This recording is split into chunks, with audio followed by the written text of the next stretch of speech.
ஓம் நம சிவாய. உறவுகள் அனைவருக்கும் அன்பு வணக்கம். எல்லோரும் நலமாக இருக்க நினைக்கின்றேன்.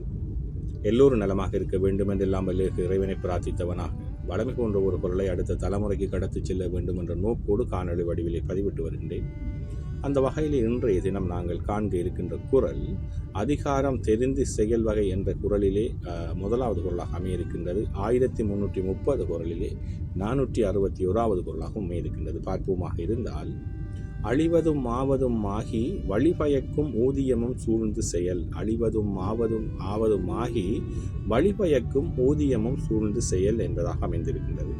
இதற்கு அழகான 3 உரைகள் அமைய பெற்றிருக்கின்றது. அதை நாங்கள் முதலாவது உரையை பார்ப்போமாக இருந்தால், ஒரு செயலை தொடங்கும் முன் அதனால் அழிவதையும் அழிந்தபின் ஆவதையும் பின்பு உண்டாகும் ஊதியத்தையும் ஆராய்ந்து செய்ய வேண்டும்.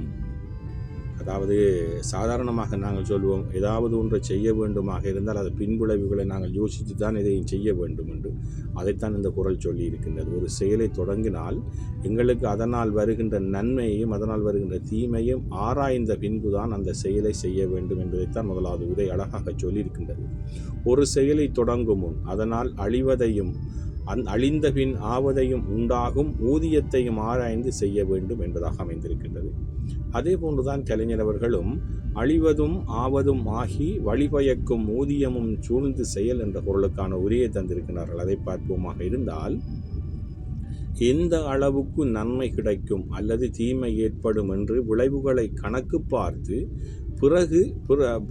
பார்த்த பிறகே ஒரு செயலில் இறங்க வேண்டும் என்பதாக அமைந்திருக்கின்றது. அதாவது எந்த ஒரு செயலை நாங்கள் தொடங்க முன் அதனால் வருகின்ற நன்மைகள் தீமைகளை ஆராய்ந்த பின்புதான் எந்த செயலிலும் நாங்கள் இறங்க வேண்டும் என்பதை அவருடைய உரையும் அழகாக சொல்லியிருக்கின்றது.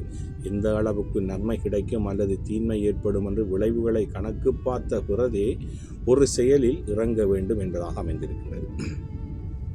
அதே போன்றுதான் அழிவதும் ஆவதும் ஆகி வழிபயக்கும் ஊதியமும் சூழ்ந்து செயல் என்ற பொருளுக்காக சாலமன் பாப்பை அவர்களும் ஒரு உரையை தந்திருக்கிறார்கள். அதை பார்ப்போமாக இருந்தால், ஒரு செயலை செய்யும் போது வரும் நட்டத்தையும் பின் விளைவையும் பார்த்து அதற்கு பின் வரும் லாபத்தையும் கணக்கிட்டு செய்க என்பதாக அமைந்திருக்கின்றது.